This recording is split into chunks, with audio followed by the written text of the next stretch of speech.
tiang hin lo chin ba ni mo kan sanga po lo bo zo ka thinarim khop mai ni mina po kan kala helaya nu ma ka mu to bok ram lian in mak e mai ama khi ka dem sanga dil em in khoi sakhi chu e analu tuk kan ding chin den chin po kha thiang ani lo I den chin hei sanga hi e a sen po hi ka mumang to lo tun chang hin khoi to lo ka sia ni mina po ik pakhan ma man lo po ni la e helaya hian eng wangin nge le ni den karil ru hi na em ti hi em yan mo in ril ru lo chiat sanga athem kan ti ma po hian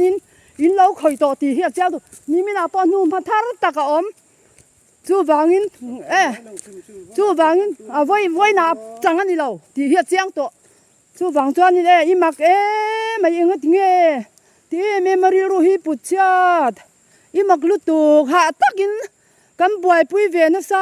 cheng tam ta kan seng ti se che I ti mak mai a man phei leng ting ai tia ke ni pon du hun na kan man thei le le hey sanga sen mu tur po om to lo voi khat chau hi in ti to lo ti hi kan chiang a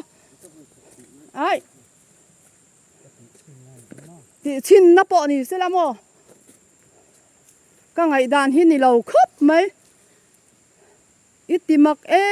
mai hi ka lo wang ania ni tina kan kalna mi zong zong pon an ring chewa ril runwam hian min siam ngai lo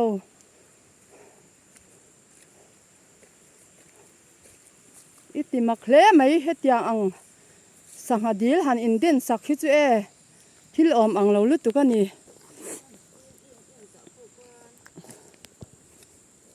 sanga po hi kan da tewa in seveka in muvek nun mo ya pona seveka CCTV po kan da chiang khopang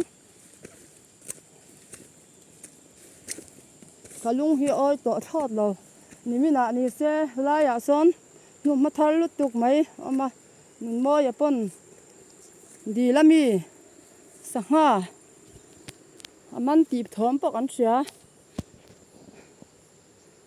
ti mak hle mai